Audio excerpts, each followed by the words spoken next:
Happy morning, children. In our social class today, we're going to continue with the chapter Air and Atmosphere from Geography. Okay, in the last class, we have learned about atmosphere, composition of the atmosphere, and under that, we have learned about the gases oxygen, nitrogen, carbon dioxide, right?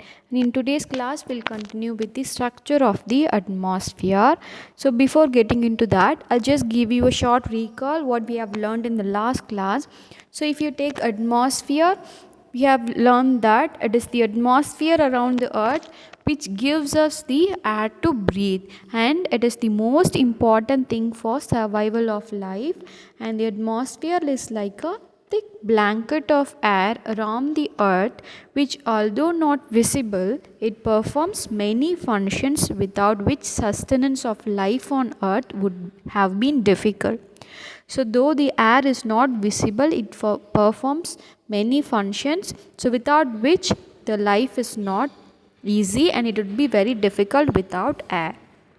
And it provides important gases essential for many aspects of lives and controls the temperature on earth so that it does not become too hot or too cold, and it is also provides assistance for the movement of moisture. Besides this, the atmosphere also provides a very important source of energy. So, this is what we have learned about atmosphere in the introduction part.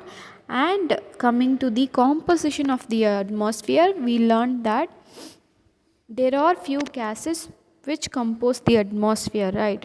Like oxygen, argon, carbon dioxide, ozone, hydrogen, and helium. And we have seen the proportions in which this constitutes of air is present in our earth. And after that, we have learned about oxygen, nitrogen, carbon dioxide. So if you take oxygen, oxygen is the most essential gas for our existence, and humans and animals breathe in air and absorb the oxygen. Plants also breathe oxygen.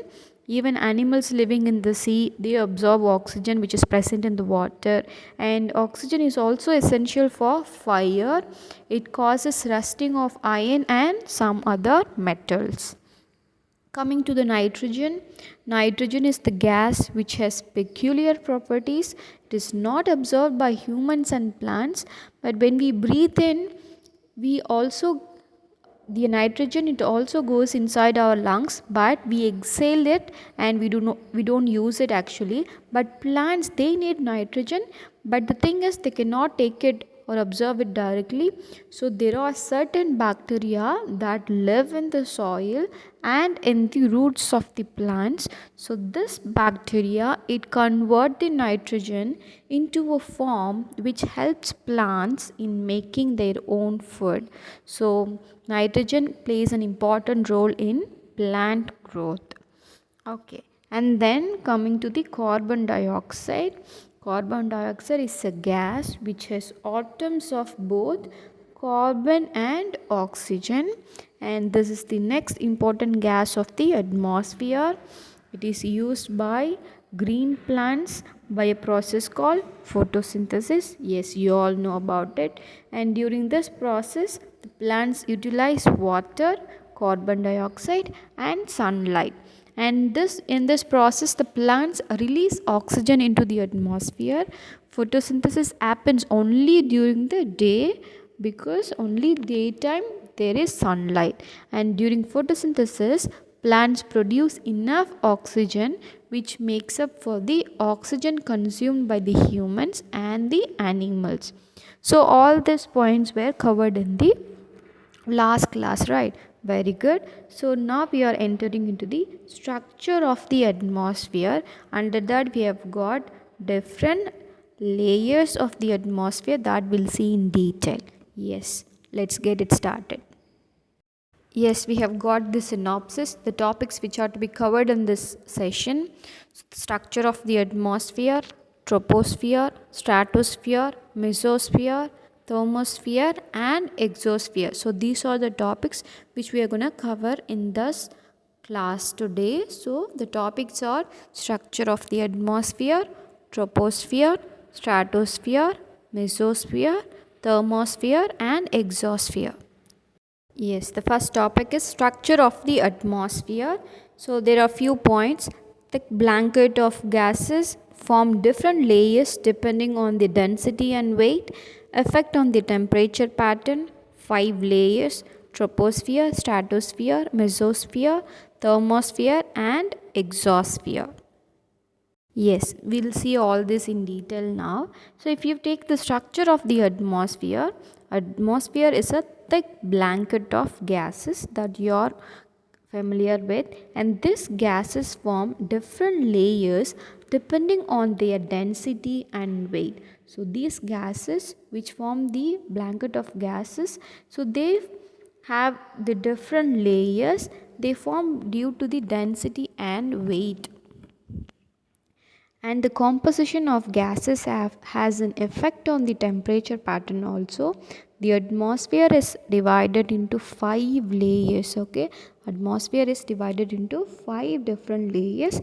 They are troposphere, stratosphere, mesosphere, thermosphere, and exosphere. So these are the 5 different layers. So we're gonna see each and every layers in detail now. First layer which we are going to see is troposphere. Okay, troposphere begins at the surface and extends between 9 kilometer at the poles and 17 kilometer at the equator. An average of thickness of 13 kilometer. The air we breathe is only present in this layer. Most variations of weather and witnesses several weather phenomenon.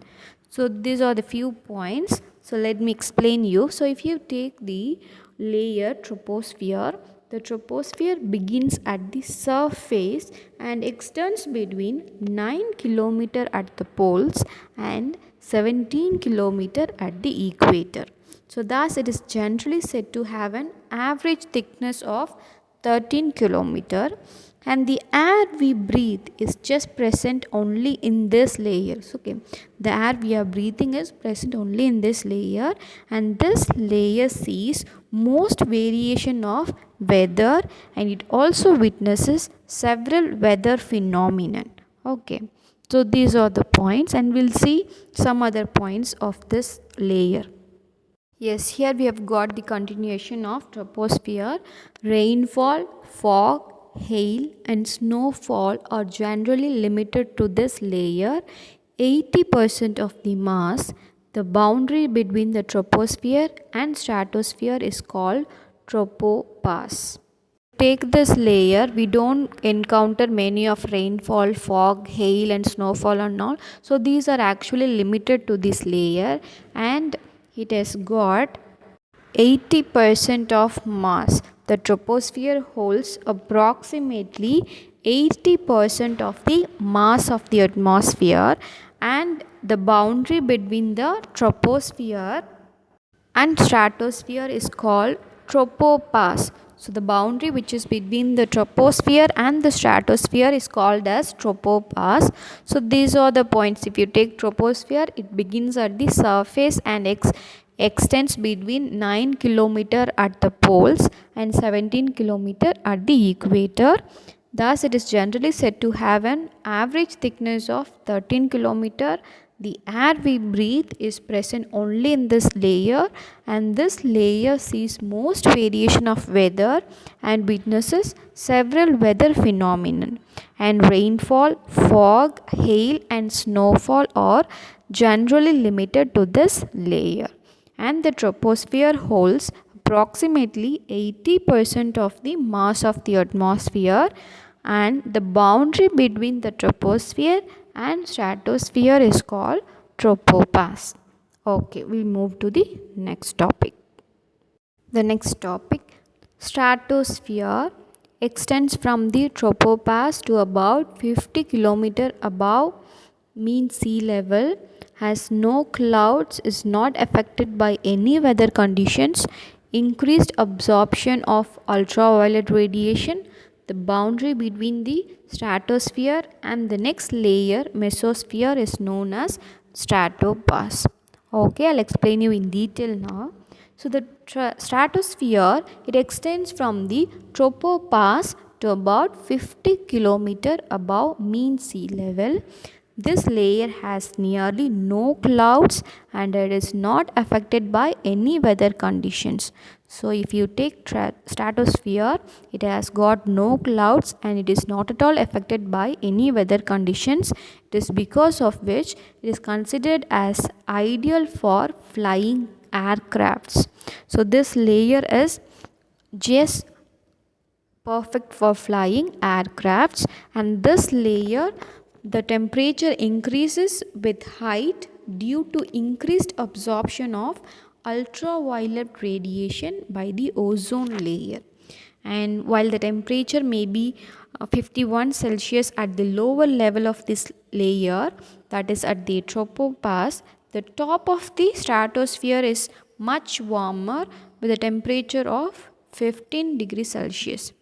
And if you take the boundary which is between the stratosphere and the next layer, that is mesosphere, is at 50 to 55 kilometer and it is known as stratopause. So the boundary between stratosphere and the mesosphere is known as stratopause, and the pressure here is about 1 by 1000 as compared to that at the sea level. Okay children, we move to the next topic, that is mesosphere. The next layer of gases above the stratosphere is called the mesosphere. It rises above from the stratopause to 80 to 85 kilometer meters burn up upon entering the atmosphere. The upper limit of this layer is called the mesopause. Yes, so here we have got meteors, which is nothing but a small body that is from the outer space which enters the Earth's atmosphere. Okay, and if you take mesosphere, the next layer of gases above the stratosphere is called the mesosphere. It rises above from the stratopause to 80 to 85 kilometer, and it is the layer where most meteors burn up upon entering the atmosphere, and temperature decreases with height in the mesosphere. Temperatures drop to as low as minus 85 degrees Celsius to minus 100 degrees Celsius. The upper limit of this layer is called the mesopause. Okay, the next topic is thermosphere. Thermosphere. So temperature increases rapidly with height in the thermosphere. Extremely low density of molecules. Ionosphere is a part of this layer. Rise to 1500 degrees Celsius. Thermosphere extends 8 km or the mesopause to about 400 km. International Space Station. So these are the few points that we have got under thermosphere. Let me explain you in detail. So the temperature in the thermosphere, it increases rapidly with height in the thermosphere.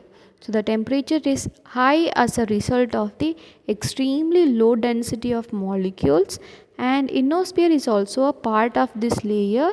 The temperature of this layer can rise to 1500 degrees Celsius. Can you believe 1500 degrees Celsius? Thermosphere extends from 80 kilometer or the mesopause to about 400 kilometer, and the International Space Station orbits is in this layer, and the layers contains electrically charged particles called ions that helps in radio transmission and works as a reflective layer for reflecting back radio waves beamed up from the Earth's surface. So that is why the International Space Station orbit is in this layer, because it contains the electrically charged particles called ions. So it helps the radio transmission and also works as a reflective layer, and the radius which it gets from the Earth's surface, it just reflects it back. So that is why it is known for the International Space Station. Yes, the next and the final topic is exosphere. So we have seen troposphere, stratosphere, mesosphere, and thermosphere.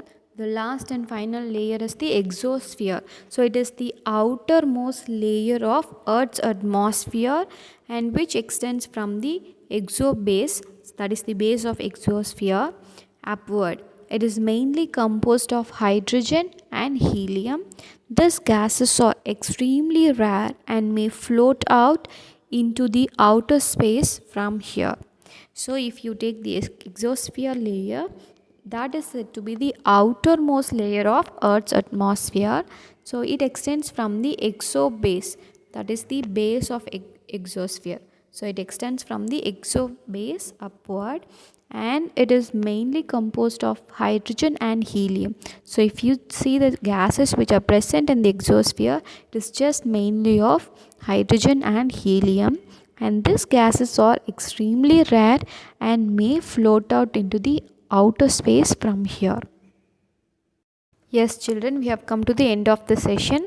So we have completed the structure of the atmosphere in this class today. So we have learnt about troposphere, stratosphere, mesosphere, thermosphere and exosphere, the 5 layers of the atmosphere.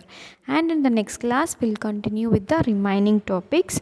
So for your homework, whatever you get it from the PDF notes, you just copy down in your classwork neatly. Okay children, thank you. We'll see in the next class.